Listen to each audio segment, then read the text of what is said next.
Hello and welcome to English Literature with Susan. Today I'm going to read two poems by William Blake. Both of the poems are entitled Holy Thursday, but they are actually published in two different volumes, respectively The Songs of Innocence and The Songs of Experience. What is the difference between these two volumes? First of all, there is a 5 year gap between the publication of each. So, first, William Blake wrote the Songs of Innocence, and second, he published the Songs of Experience after a 5 year lapse of time. However, there are some poems in the first volume which are whose titles are actually repeated in the Songs of Experience, but the content of the poems are for sure different. First, before going to read the poems, we have to know the philosophy of William Blake and the special meaning or the terminology of the words innocence and experience in the context of his understanding of the world. First of all, William Blake thought that he has to have a methodological system of his own. Not meaning that this system is totally new or totally original, but it's a new combination of the already existing thoughts, ideas, and systems of mythologies. Anyway, William Blake believed that he has to either produce and create his own system, or he has to be enslaved by another man. So I'm quoting from him. So William Blake made his own system of mythology, and in this system of mythology, or the system of specific conception of the world, there are two different there are different or special meanings existing for the terms innocence and experience. In the world of William Blake, innocence is associated with heaven, with the Garden of Eden, with an ideal world or the world of the dreams. So there is a distance between this world of innocence and the real world, and the systems or the meaningful combinations or perceptions we have in the real world are not working in the world of innocence. The world of innocence is like the Garden of Eden, or is like when we can get back to the Garden of Eden experience living there.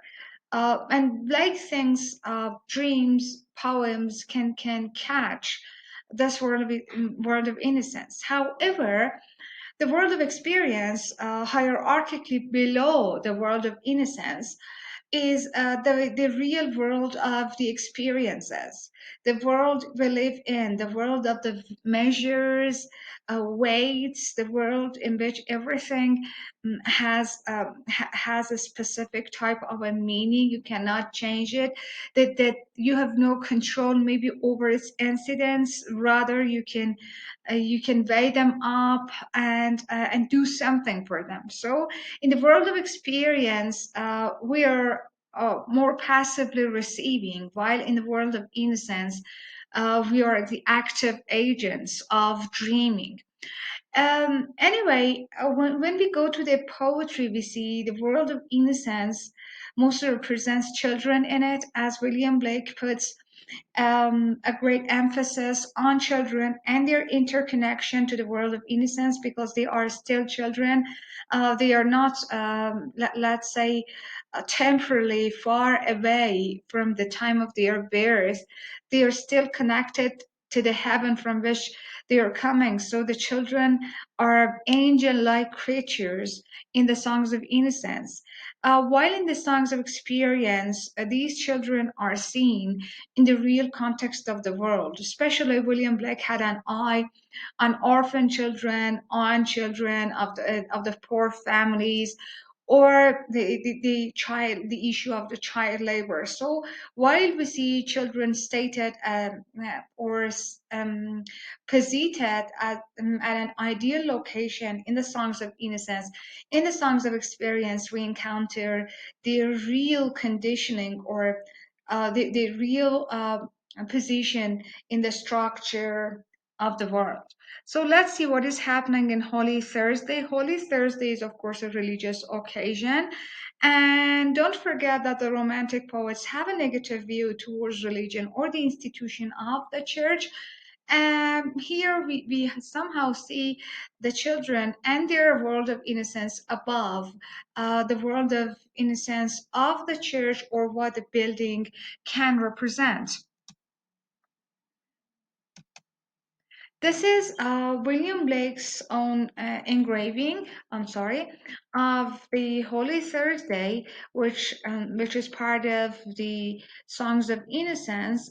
We see colors here, and colors are also introduced in the text of the poem. So we see children with colorful dressings, and we see an old man here and two others here leading the children. But the issue is that we can see children moving from here and they are also seen above. This can also represent the movement of children from this real world to the world of the innocence. Notice that the length of the lines in the first Holy Thursday is almost as twice as the length of the line in the first Holy Thursday. And this shows something. We see the extension of the world of innocence, its spaciousness, its variety, while the world of experience doesn't have such capacity to be represented. Therefore, the length of the lines also add up to the content or to the meaning of the poem. It was on a holy Thursday, their innocent faces clean, the children walking two and two in red and blue and green. We see unity, two and two, red, blue, green, colorfulness. And in contrast to the colors presented by the children, the people who belong to the world of experience are gray-headed. They are not even humans. They are gray-headed beetles. They are reduced to their beetles. What represents them religiously, gray-headed beetles walked before with wands as white as snow. So white, gray, again like gray and white in contrast to red, blue, and green till into the high dome of Paul's, St. Paul's, they like Thames waters flow. And we see the interrelationship and the metaphorical connection of children and an important element of nature in the city of London. So they are flowing towards St. Paul, like something like this, in a colorful way. Oh, what a multitude they seemed, these flowers of London town. Again, nature and children. Both of them share the same type of innocence in the terminology and the context of mythology of William Blake. Seated in companies, they sit with radiance all their own. The radiance is their own. So we see some light is coming out of children. The hum of multitudes was there, but multitudes of lambs. Lamb has a three-layer importance. Or meaning, significance in William Blake's poetry. First, it is an element of nature. Again, we know the connection, and lambs are the babies or the young animals. So, like the children of humans, they are the youngsters among the sheep, and also lamb represents maybe the upper layer, not easily understood by William Blake's ordinary readers. A lamb is representing the Lamb of God, Jesus Christ, and the innocence of Jesus Christ, who was also a lamb because he was born in a specific place and among the multitudes of lambs as well. So we have this kind of three-layered symbol here. Thousands of little boys and girls raising their innocent hands. Now, like a mighty wind, they raise to heaven, mighty wind, nature, children, raise to heaven the voice of song, and heaven, both the sky and heaven as the paradise, are like harmonious thunderings, the seats of heaven among, especially we see heaven is Heaven is now capitalized, like the children are representatives of heaven on earth. Beneath them sits the aged men. Beneath them, the children are higher, and the aged men are sitting beneath them. Beneath them sit the aged men, wise guardians of the poor. Then cherish pity, lest he drive an angel from your door. The children went begging to the doors of the people, and here Blake is telling his audience that be kind to these children. They are not merely children, they are the belongings or the inhabitants of paradise, so be kind to them. And here, the Holy Thursday first from the Songs of Innocence finishes, and we are going to read the Holy Thursday version of the Songs of Experience. This is the picture William Blake had engraved or painted for this poem. As you can see, we see dead children here and there. We see sorrow, misery, disaster, and we lack the colorful quality of the first version. And the length of the lines, as I told you, is noticeable here. Is this a holy thing to see in a rich and fruitful land? Babes reduced to misery, fed with cold and usurious hand. This is the reality of the life of children, of such children on earth. That was an ideal version. But in reality, if you have another eye, you can see this reality. So it's like that you wear specific types of glasses and you can see the world of innocence, but when you put away those glasses, you can see such a thing. And the poem starts with a question, while the other poem started with a determined statement.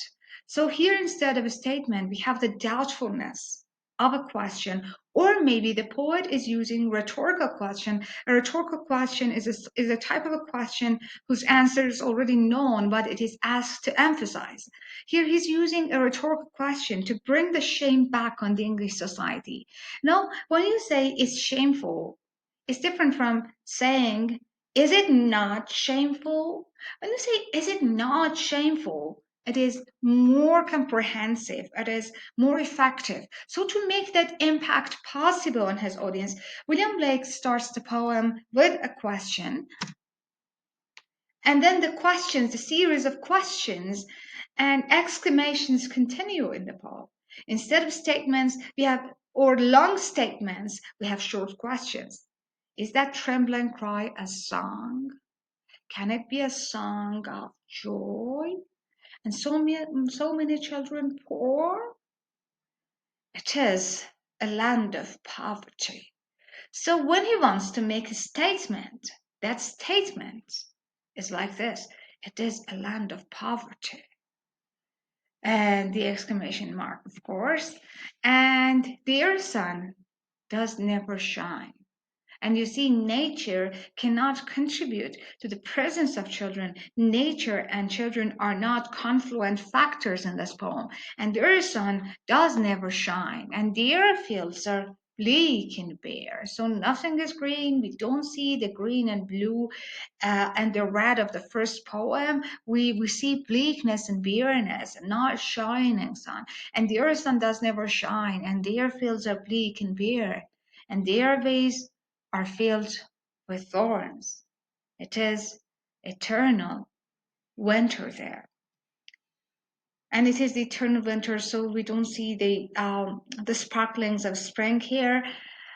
So nature is a meaningful element in this poem as well, but its effect is negative.